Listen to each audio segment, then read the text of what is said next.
সব ফাঁস। ট্রাম্প আমাকে মাঠে নামতে দেয়নি। কেঁদে কেঁদে নিজ মুখে লাইভে দেখুন কি বলছে লাউতারো মার্টিনেজ। দর্শক, 2026 ফিফা বিশ্বকাপের ফাইনাল নিয়ে একের পর এক যে ভয়ঙ্কর, রোমহর্ষক এবং গা শিউরে ওঠার সত্য বেরিয়ে আসছে, তা হলিউডের কোনো ব্লকবাস্টার থ্রিলার মুভিকেও হার মানাবে।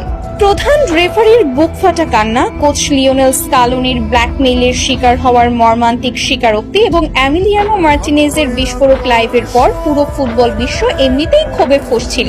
কিন্তু এবার এমন এক মহা বিস্ফোরণ ঘটল যা স্বয়ং মার্কিন যুক্তরাষ্ট্রের হোয়াইট হাউস থেকে শুরু করে সুইজারল্যান্ডের ফিফার সদর দপ্তর পর্যন্ত কাঁপিয়ে দিয়েছে। ফাইনালে যখন স্পেনের বিপক্ষে 1-0 গোলে পিছিয়ে থেকে আর্জেন্টিনা ধুঁকছিল, যখন মাঠের 10 জন খেলোয়াড় ক্লান্তিতে মাটিতে লুটিয়ে পড়েছিল, তখন গ্যালারির কোটি কোটি সমর্থক হাহাকার করছিল, লাউতারো কোথায়? সুপার সাব লাউতারো মার্টিনেজকে মাঠে নামানো হচ্ছে না কেন? এতদিন সবাই ভেবেছিল এটি হয়তো কোচ স্কালোনির কোনো মারাত্মক ভুল সিদ্ধান্ত বা ট্যাকটিক্যাল ব্যর্থতা ছিল, কিন্তু না। দীর্ঘ নীরবতা ভেঙে এবার নিজের সামাজিক যোগাযোগ মাধ্যমে লাইভে এসে হাউমাউ করে কেঁদে পুরো বিশ্বের সামনে এমন এক ভয়ঙ্কর রাজনৈতিক ও মাফিয়া চক্রের সত্য ফাঁস করলেন লাউতারো মার্টিনেজ, যা শুনলে আপনার পায়ের তলার মাটি নিমিষেই সরে যাবে। লাউতারো সরাসরি আঙুল তুলেছেন মার্কিন প্রেসিডেন্ট ডোনাল্ড ট্রাম্প এবং তার বেটিং সিন্ডিকেটের দিকে। লাউতারো লাইভে এসে কি বলেছেন, কিভাবে মার্কিন প্রেসিডেন্টের একটি মাত্র নির্দেশ ডাগআউটে বসে থাকা একজন বিশ্বমানের খেলোয়াড়ের স্বপ্ন চিরতরে চুরমার করে দিল। ভিডিওটি না টেনে একদম শেষ পর্যন্ত দেখুন, কারণ আজকের এই ভয়ঙ্কর সত্য আপনার রাতের ঘুম হারাম করে দেবে।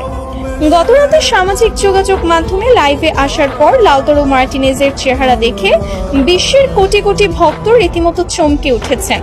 চোখ দুটো নির্ঘুম রাত কাটানোর কারণে জবা ফুলের মতো লাল, চুল উস্কো খুস্কো এবং কণ্ঠ চরম হতাশা ও কান্নায় ভারী। লাইভ শুরু হতেই তিনি আর নিজেকে ধরে রাখতে পারেননি, শিশুর মতো ফুঁপিয়ে কাঁদতে শুরু করেন। তিনি বলেন, আমি আজ আর চুপ থাকতে পারলাম না। আমার দেশের মানুষ আমাকে ভুল বুঝেছে। তারা ভাবছে আমি হয়তো ইনজুরিতে ছিলাম বা দেশের হয়ে খেলতে চাইনি, কিন্তু সত্যটা হলো আমি সেদিন 100% ফিট ছিলাম। আমি মাঠে নামার জন্য পাগলের মতো ওয়ার্ম আপ করছিলাম। আমি যখন সাইড লাইনে দৌড়াচ্ছিলাম, তখন গ্যালারির হাজার হাজার সমর্থক আমার নাম ধরে চিৎকার করছিল। তারা আশায় বুক বেঁধেছিল যে আমি মাঠে নামলেই জাদুর মতো কিছু একটা ঘটবে।